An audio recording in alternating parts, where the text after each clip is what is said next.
Pourtant, le tribunal, quoi qu'il arrive, devait définir Eichmann comme individu jugé pour ses seuls actes. Ce procès ne concernait ni un système, ni l'histoire, ni aucun isme. Pas davantage l'antisémitisme, mais uniquement la personne. Le problème avec un criminel nazi tel que Eichmann, c'est qu'il rejetait avec une grande véhémence toute implication personnelle, comme si plus personne ne restait qui puisse être puni ou pardonné. Il contestait sans jamais se décourager les affirmations du procureur Hausner et de l'accusation. Il assurait qu'il n'avait jamais fait quoi que ce soit de sa propre initiative, qu'il n'avait jamais eu l'intention de faire le bien ou au contraire le mal. Il répétait qu'il n'avait fait qu'obéir aux ordres. Cette excuse, typique des nazis, montre avec clarté que le mal le plus grand qui soit au monde est le mal accompli par des personnes normales.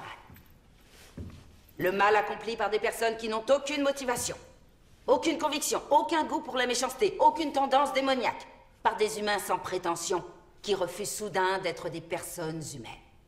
Et c'est ça le phénomène étonnant auquel j'ai donné le nom dans mon article de banalité du mal.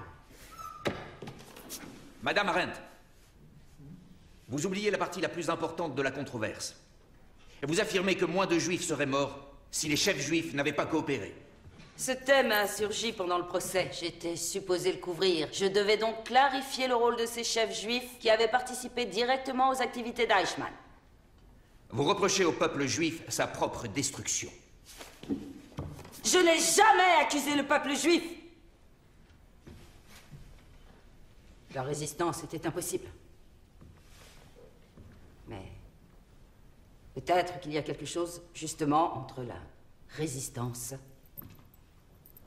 et la coopération. Et c'est uniquement dans ce sens que j'ose dire qu'on peut supposer que certains parmi les chefs juifs auraient peut-être pu se comporter différemment. Il est primordial de se poser cette question essentielle, parce que le rôle qu'ont joué les chefs juifs donne un aperçu des plus choquants de l'étendue infinie du désastre moral qu'ont provoqué les nazis dans la très respectable Europe de notre XXe siècle. Et non dans la seule Allemagne, mais dans presque tous les autres pays. Pas seulement parmi les persécuteurs, mais aussi parmi les victimes.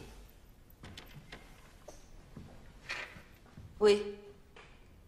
Les persécutions visaient essentiellement les Juifs. Pourquoi décrivez-vous les crimes d'Eichmann comme des crimes contre l'humanité? Parce que les Juifs sont des hommes. Dès le début, les nazis ont tenté de les nier. Un crime contre ces hommes est, par définition, un crime contre l'humanité. Je suis, comme vous le savez évidemment, juive. Et on m'a accusée d'être une antisémite juive qui défendait les nazis et qui se souciait peu de son peuple. Aucune de ces accusations n'est un argument. Ça n'est que dénigrement et diffamation. Je n'ai jamais défendu Eichmann. Mais j'ai tenté de juxtaposer la grossière médiocrité de cet homme minable avec ses actes écœurants. J'ai essayé d'écouter et de comprendre. Ce n'est pas la même chose que pardonner. Je considère qu'il est de ma responsabilité de comprendre. C'est de la responsabilité de ceux qui prétendent écrire la moindre phrase sur ce terrible sujet. Depuis Socrate et Platon, on a l'habitude de considérer que la pensée n'est autre chose que ce dialogue silencieux qui se poursuit entre moi et moi-même.